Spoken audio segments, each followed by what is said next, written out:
మిమ్మల్ని బెదిరించడానికి విలన్ మనుషులు నీ పొలంలోకి ఎంటర్ అయ్యారు. Okay sir. వాళ్ళు ఎంటర్ అవగానే వాళ్ళ వైపు తిరిగి గన్ ఏం చేయాలి. Okay sir. ఓకేనా? అది షాట్. ఒకసారి చేసి చూపించు. అలాగే సార్. అగ్రెసివ్గా ఉండాలి. ఓకే. ఓకేనా? ఫోర్స్గా ఉండాలి.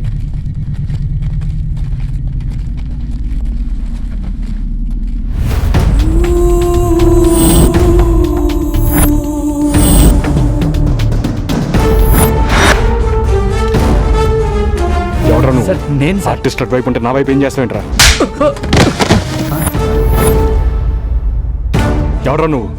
సార్ సార్ మన ఆర్టిస్టే సార్. మనతో 2-3 సినిమాలు ట్రావెల్ చేశాడు. అయితే వింటీస్ వేరే వన్ పెట్టు. సార్ ఇప్పుడంటే బ్యాకప్.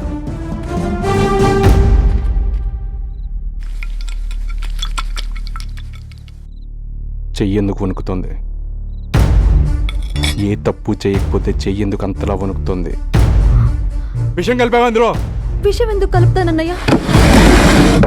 ఏ తప్పు చేయకపోతే నన్ను చూసి ఎందుకు అంత భయపడుతున్నావు?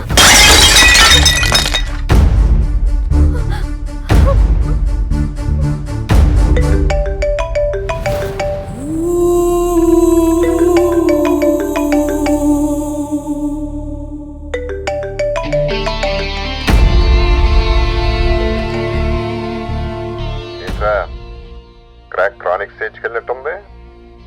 జ్యూస్లో ఏముందో తెలియదు, అన్నంలో ఏ విషయం కలిపారో తెలియదు.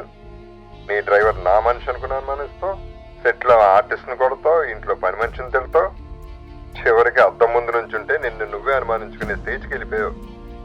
ఎలా ఉండేవాడు ఎలా అయిపోయావురా. త్వరలో కలుద్దాం. Good night. సారీ, ఇక నుంచి నీకు అన్ని బ్యాడ్ నైట్సే.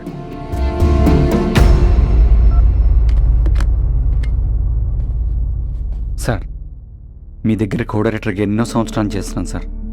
కానీ మిమ్మల్ని ఫస్ట్ టైం ఇలా చూడటం. ఈరోజు మీరు ప్యాకప్ చెప్పొస్తే ప్రొడ్యూసర్ సార్కి 75 లక్షలు లాస్ అయింది. మీ గురించి మొట్టమొదటిసారి తెనాలి సార్ ఎంత ఫీల్ అయ్యారో తెలుసా సార్? ఆయనకి హార్ట్ అటాక్ వస్తే హాస్పిటల్లో జాయిన్ చేయించినాం. లొకేషన్లో ఆర్టిస్టులే కాదు సార్, మీతో మాట్లాడటానికి డైరెక్షన్ డిపార్ట్మెంట్ కూడా భయపడుతున్నారు. అందరూ మీ దగ్గర మానేయాలని ఆలోచిస్తున్నారు. మా అందరి గురించి పక్కన పెట్టండి, మీరు చెల్లెల్లా చూసుకునే పని మనిషిని ఈరోజు మీరు తిడుతున్నారు సార్. మీ వెల్విషర్గా చెప్తున్నా, ఒక్కసారి ఆలోచించండి సార్. తప్పుగా చెప్తే క్షమించండి సార్.